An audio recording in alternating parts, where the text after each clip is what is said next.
dawuhipun Rasulullah sallallahu alaihi wa ala alihi wa sahbihi wasallam, ana a'rafukum billah akhwafukum minhu. Aku sing paling makrifat menyang Gusti Allah, aku sing paling ngerti menyang Gusti Allah. Tapi tetep dijawab dening Rasulullah sallallahu alaihi wa alihi wasallam, aku sing paling wedi karo Gusti Allah. Ayo kira-kira ya napa niku? Saman paling wedi napa paling wani? Nen? Nen? Ngraos nek paling wani? Nen? Ngraos napa mboten? Ngraos paling lho niku lho saking rahmati Gusti Allah. Kula kali sampeyan niku ngrasa paling wani, ngrasa paling akeh dosane, ngrasa paling bodoh ana ngersanipun Gusti Allah. Tapi sababiyai yuladu alal fitrah, suci manah kula niku asale kali panjenengan saking ngersanipun Allah. Sak rusak sik tetep kepingin dadi wong sing gen. Nah, nggih napa mboten? Sik kepingin dadi wong sing ayo napa enten tah sampean kepingin dadi wong cilaka? Nen? Mboten enten. Niku lho fitrah. Tapi kok sik ngeten kula kali sampeyan niku kok sik ngeten. Wong wis ngeling, wong wis nyadari, ya wis ngakoni. Keadaane kaya ngeten kok sik tetep tambeng mawon niku merga napa? Niki mboten urusan ilmu, mboten urusan pinter bodoh, mboten urusan akeh ibadahe napa kurang ibadahe. Niku urusan ati merga sik dialing-alingi dening Gusti Allah dhewe lho bababe lho. Banyak napa kira-kira? Tambah bingung napa tambah goncang? Nen? Nen? Napa tambah goyang? Kita. Lho niki lho. Pun nggih. Mek pun ngeten babakan napa manah kula kalih panjenengan sik akeh oleh dialing-alingi dening Gusti Allah. Lah, mek pun ngeten dos pundi kula kalih panjenengan kepingin dadi wong sing eling dhateng Gusti Allah. Pun pinten-pinten dawuh saking ngersanipun Gusti Allah. Pun pinten-pinten dawuh saking ngersanipun Rasulullah sallallahu alaihi wasallam.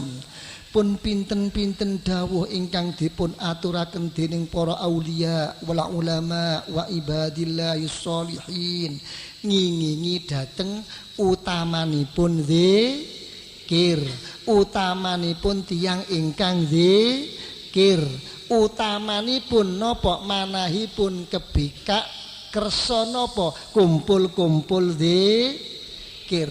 Pun tah apa kados sampun kawula aturaken napa nika matlabu az-zikru matlabu kulli khairin minal anam wajtima'uhu min afdhali syi'arin fil Islam. Tujuan sae napa mawon niku napa? Tujuane perlu zikir. Nggih ta? Sak gede-gedene syiar Islam niku napa? Napa malih gede-gedene utama-utamane wong niku ndudukna utamae ing dalem Islame, mek atine wis kebuka pinaringan jembar disempat-sempatno kumpul zikir. Niki kadang-kadang mboten kereken niki. Nggih ta? Sing umum kanca-kanca sing ahli ilmiah napa cendekiawane, nggih ta? Napa sing wong-wong sing ahli ilmu niku napa? Oleh ndudukna syiar Islam niku sing akeh niku napa dibentukna cara zahir. Nggih ta? Universitas, rumah sakit, nggih ta? Niku tak mawon sing digedhek-gedhekno. Saya juga telah berjuang. Nggih ta? Saya telah membangun masjid sekian banyak. Saya telah mendirikan universitas Islam. Saya telah mendirikan rumah sakit Islam untuk mengimbangi kemajuan zaman. Niku kabeh niku lak kembangi ta. Tapi tetep oyote sak pira oleh mudzikir menyang Gusti Allah. Nggih napa mboten? Buktine napa? Barang dijak ngumpul zikir niku rada kangelan. Saya sibuk. Masih ada tugas lain, urusan lain. Lha niki lho. Disepelekno kumpul-kumpul zikir teng Gusti Allah. Lho niki aja dianggap enteng zikir niku. Aja maneh ibadah liyane. Sampai sembayang niku lho Rasulullah sallallahu alaihi wa ala alihi washabihi wasallam dipun dawuhi dening Gusti Allah, aqimis sholata li dzikri. Kon nek sembayangku ya zikira nang aku Muhammad. Zikir-zikir oleh didekno niku napa? Salat-salat oleh didekno niku napa? Kanggo zikir. Banyak napa kira-kira? Kan?